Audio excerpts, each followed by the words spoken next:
What's up folks, it's 2Bricks and I'm super excited to be sharing this little mock with you today. This is obviously the LEGO Enterprise D set that we're getting from LEGO. I can't believe that that's actually becoming a thing.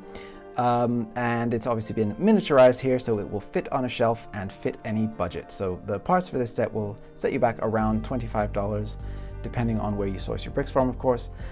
If you want to add it to a larger bricklick order that you're getting, you're probably going to be able to save quite a bit of cash on that, if you do it that way, since pick-a-brick is cheaper. But yeah, just going through Bricklink, just getting the parts for this alone should be about $25 to $27 before shipping and tax. So just so you know.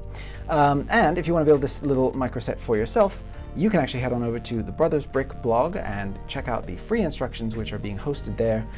The links for that are down in the description, and then all you have to do is order the parts for yourself and you can build one. So yeah, the Brothers Brick actually reached out to me when they saw my upcoming, well, it's actually out now, but my advent calendar that I'm doing this year, which is Star Trek themed, and they asked if they could host the instructions for one of the ships on their site as a gift to their readers. And I offered up this set right here, since I was going to post it anyway as its own standalone.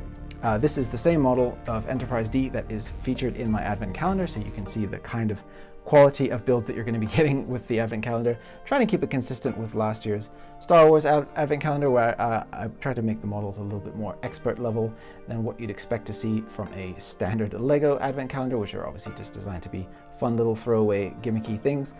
And then so for this I wanted to go a little bit more crazy mode on it. So this is the Enterprise D from that set. And these are obviously the characters and the plaque. I've recreated them as faithfully as I could from the actual set, tried to be in scale to the ship, the actual model of the ship, and then also recreated the stand here and the gift with purchase as well, which is the little shuttle pod. I'll be showing you that up close in a second too, and your tiny Rolaren bonus figure there as well. So if you are unable to get the big set, or if you don't want to get the big set, you don't have anywhere to put it, this is perfect for a shelf. The parts, like I said, will cost you around $25 to $27, so really pretty affordable, I think, for a fun little display model here. So let's dive in and take a look at the model and its features. So starting with the Enterprise herself, I went ahead and did probably 50 versions of this to try to get everything that I wanted to get in here, to capture the shapes that I wanted to get, the flatness and the sleekness of the secondary hull here, the shape overall of the saucer section and how all of these different elements come together, and the fact that you can then separate these two out, and it does actually hold itself together. It doesn't want to just fall off just due to the way that it's designed, and there's a little bit of extra clutch power from these. A slightly illegal technique where the print of the LEGO logo kind of creates a little bit extra friction in this join right here and kind of secures it a little bit extra. So just a lot of specific things that I really wanted to get. I mean, just the engine nacelles I probably did 10 versions of, and then showed it to other Star Trek fans, and they gave me their ideas and feedback, and I kept iterating and iterating until I got something that I was really, really happy with. So I did have a previous version which I showed on my Instagram that had more of a pronounced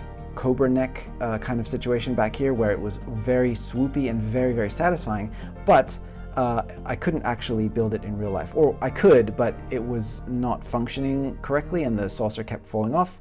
There just wasn't enough strength due to the fact that I was focusing more on the shaping there.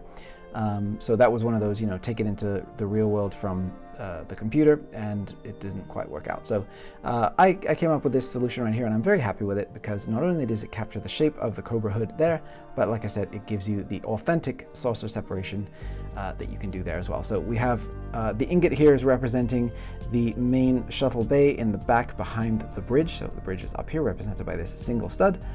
And then I like the way that these rounded tiles, these macaroni tiles, give you the sort of indication for what could be like the phaser ring that goes around the edge there. And then also going back here, you can see I managed to get the stripe going all the way down through the engine, as well as the sort of more bulbous section of the blue up at the front represented. And then even the sort of gray cowling that goes around the red part up at the front of this engine is represented by the fact that it's held in here with a clip. So yeah, I really tried to be super faithful to all of that, all of the shaping. There's even a representation down here for the captain's yacht, which is a ship that we never actually see in action on screen. But the center part of this this anti-stud, this little dot right in the middle, that represents the captain's yacht, which is in there, but we never see it. But yeah, it's meant to be for transporting dignitaries and stuff. But yeah, I really love this thing. It was so hard to do, and it came out exactly the way I wanted. I studied so many different versions of blueprints and actual toys to get the distance of the nacelles to the distance of the gap there, the height compared to the rest of the body, all that stuff. I tried a million different versions of ways to get this to swoop into the body and attach, ways to get the body to narrow as it gets towards the back. So just so many versions, and I'm really, really happy with the final design. So I've also, obviously, like I said, recreated the stand here. So it has two studs at the front that connect. And then, I mean, primarily it's being held up just by this structure right here, and this is more just a support thing. It's not really essential, but it's essential to the look of the official, stand that comes with the set. So I included that third strut, and there that is. So when you build it, you may find that your stand is a little bit wobbly in the beginning, so you just have to make sure everything is nice and squished down, and then it should sit nice and flat on the table. And it looks absolutely gorgeous on the stand. I'm so happy with that. So there that is, and I really hope that you love having this on your shelf. Next up, we have the representation for the minifigures and the stand. So I'm using these two quarter round tiles in here to represent the Star Trek logo that's printed out on that little black plaque in the front there. So starting off here, we have Geordi LaForge. He doesn't have any representation for his visor, of course, at this scale, but I think, it's pretty recognizable who that is, especially in contrast to the rest of the figs that are in the set. And then I wasn't able to fit the tiny accessories, so like the field pack and then the phaser for Worf here, but I did get a couple of the bigger ones in there, obviously, down the line there. So, but yeah, here's a very simple representation for Geordi LaForge. Next to that, like I mentioned, is Worf. So Worf has the prominent forehead ridge there, so I wanted to capture that as best I could, so I used a D-shaped tile, which gives you this little cutout to represent Worf's hair, and then that gives you like I said, the prominent Klingon brow, and I'm really, really happy with how that looks. That makes me chuckle every time I see it. And then if we look back here, we have Counselor Deanna Troi, of course, and she has her ponytail sort of hair type represented here, so take a look at that. So it's got the tooth piece that kind of hangs off of the back to give her ponytail, and then the nice lavender uniform. And I actually did use a flower piece to represent her legs here, because that was the only single round stud that I had in that color, but they do make the regular round studs in those colors, but if it's too expensive, you can substitute it for this flower piece, like I said, and it looks perfectly fine. You can barely see the little petals around the edge there. Next up is Data and Spot the cat. So obviously it's very funny that Spot is represented by a single little dot, which is just a 1x1 dark orange stud there. That's very fun. Jean-Luc Picard has the bald head, which of course is very suitable for his character, and I think the tan color there with the tile just works really, really well to show a balding Captain Picard. I think that works great. And then Will Riker is next up, and he has the dark brown color for the hair, and then the pearl gold for his trombone, which again I mentioned here, the orange is off color. That should be pearl gold as well, and it looks really, really nice in the render, but less nice here, but this is the one that I had on hand, so I wanted to do that. Next up we have Guinan. She's got her big hat and the purple, full purple outfit there. So I had to get that right, and all I did to get the hat was just to turn a single 1x1 tile 45 degrees, but I think it works really effectively, and it gives her the feeling of either a college professor or Guinan. So that's cool. And then next up we have Dr. Beverly Crusher, and I think that the dark azure color for her uniform accent color looks absolutely beautiful and represents that just perfectly. She has the bracket piece representing her hair because she has more of the sort of squared off hair at the back when compared to Counselor Troi there. So I went with the bracket piece to represent that. I think it looks absolutely fine. And then next up we have Wesley Crusher, obviously her son, again with the dark brown hair. And he's got his little portable tractor beam experiment here, which he used to save the Enterprise. And in the official set, there's a trans light blue bar that holds up the piece there. And so what I've done is I've just represented that whole piece as blue as an homage to that. And again, like you can see in the render, that looks way better.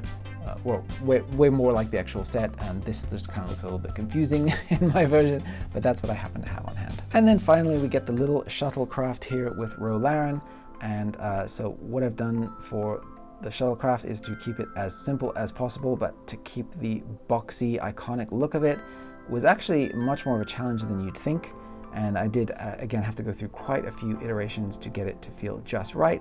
And then I'm using the light yellow color here for the detailing on the little nacelle pylon thingies down here, and that's because there's this bar piece that comes in the bright light yellow.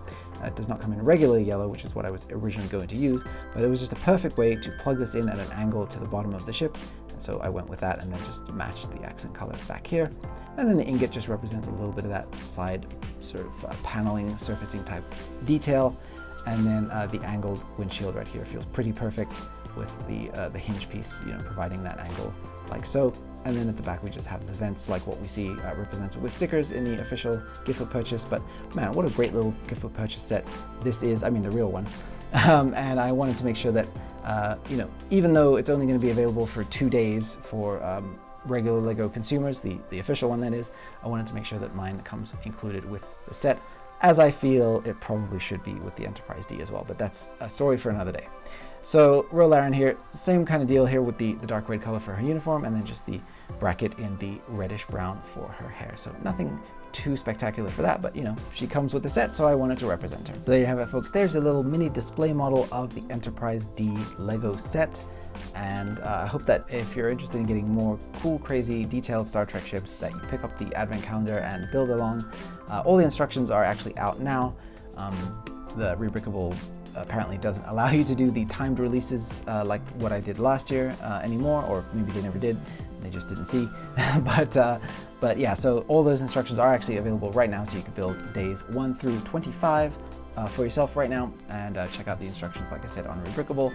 And if you end up just building the Enterprise D for yourself because you're just a fan of this particular set and not Star Trek in general, I hope that you love it. And do keep in mind it is a display model, so don't be swishing it around too much. The nacelle connections here are a little bit fragile, and the dish can fly off if you are too rough with it.